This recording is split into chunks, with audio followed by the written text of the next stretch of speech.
Tudo bem, Sardenberg? Bom dia para você. E aí, como é que vai? Bom dia, ouvintes. Um dos destaques do noticiário, Sardenberg, o ex-presidente Lula, condenado a 9 anos e meio de prisão na Lava Jato. Decisão do juiz Sérgio Moro, que tem como base a acusação de que Lula é o dono oculto de um triplex no Guarujá. Qual é a sua avaliação dessa informação, Sardenberg? Olha, eu acho que tem aí vários pontos a considerar, né? O primeiro deles é algo assim de mudar, que é um ponto importante na mudança de pensamento que existe no Brasil, uma espécie de pensamento oculto que existe no Brasil, dizendo assim que pessoas, líderes populares, autoridades, ex-presidentes, enfim, pessoas envolvidas em ações nacionais, partidos, líderes políticos e tal, devem ser beneficiados por uma dose maior de tolerância.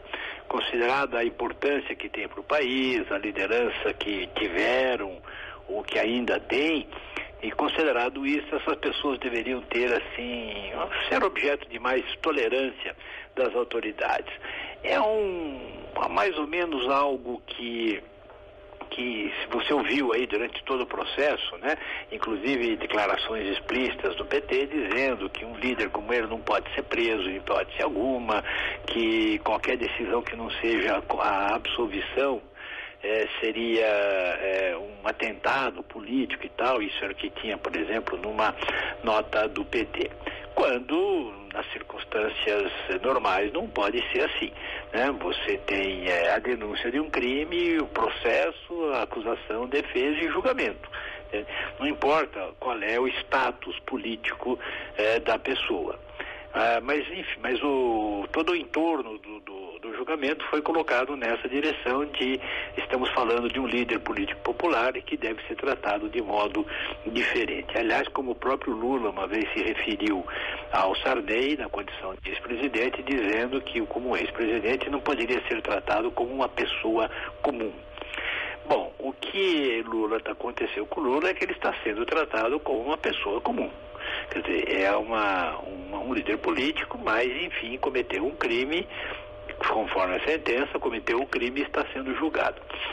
Aqui, quer dizer, nesse aspecto, há uma ressalva, né, que é feita pelo próprio juiz Moro, né, ao dizer que havia elementos no processo para a prisão preventiva, mas considerando o possível trauma que ocorreria com a prisão de um ex-presidente, ele não ia decretar a prisão preventiva. Acho que deveria. Quer dizer, se ele mesmo escreveu lá que há condições para a decretação de prisão preventiva, inclusive citou fatos que, na opinião dele, significariam obstrução de justiça ou tentativa de obstrução de justiça, entendo que o Moro deveria sim decretar a prisão preventiva. E, bom, ele diz que não o fez por prudência.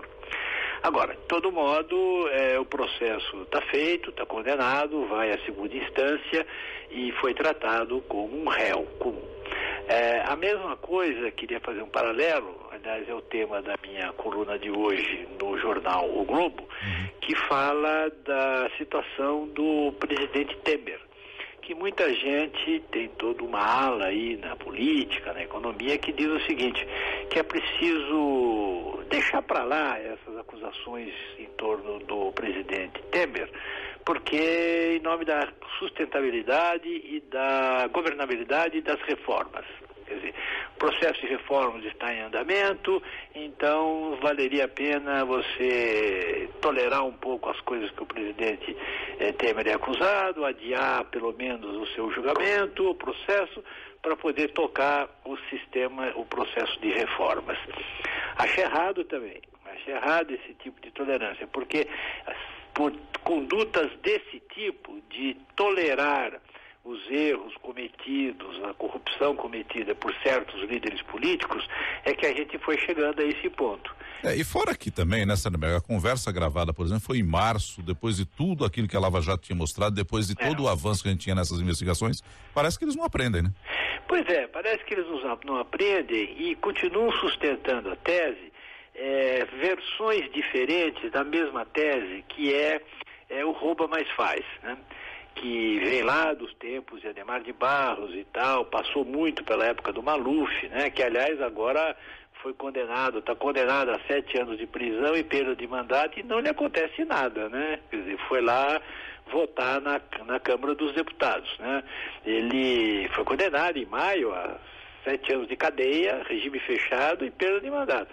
E ontem estava votando lá na Comissão de Constituição e Justiça, né? Quer dizer, então você teve aí um Brasil novo, que foi a condenação do Maluf, é um fato pós-Lava Jato, e depois você tem um fato pré-Lava Jato, que ele continua livre e solto, né? E exercendo seu mandato, apesar de todas essas condenações.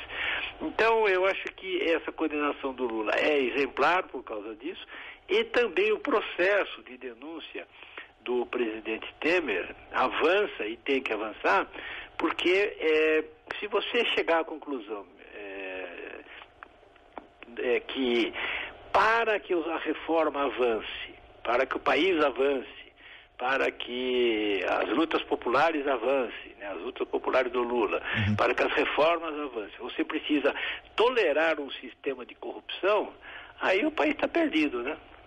Nós estamos dizendo que o país só funciona na base da corrupção e é algo que tem que ser combatido, né?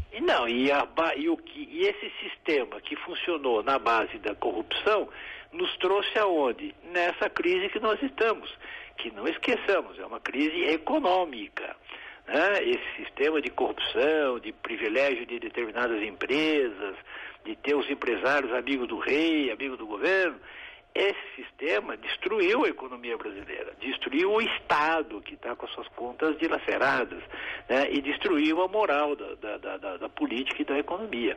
Então, esse sistema, sejamos tolerantes com esses atos assim irregulares, porque esses homens estão fazendo alguma coisa. Não, estão fazendo errado, estão fazendo um sistema que se revelou um desastre para a economia e para a sociedade. Porque no resumo dessas coisas, o que acontece? Nós temos grupos organizados de políticos e de empresas roubando dinheiro da sociedade e entregando para os amigos do rei. Nossa. Então, é esse o sistema que nós queremos? Não pode. Acho que esse sistema tem que ser atacado a todo momento e sem levar em consideração essas, digamos assim, essas tolerâncias. Essas benfeitorias, entre aspas. Exatamente. Tá falado, Sardenberg. Obrigado, até amanhã, hein? Até amanhã, tchau. Linha aberta, falando de economia e também analisando aqui a condenação do Lula com Carlos Alberto Sardenberg.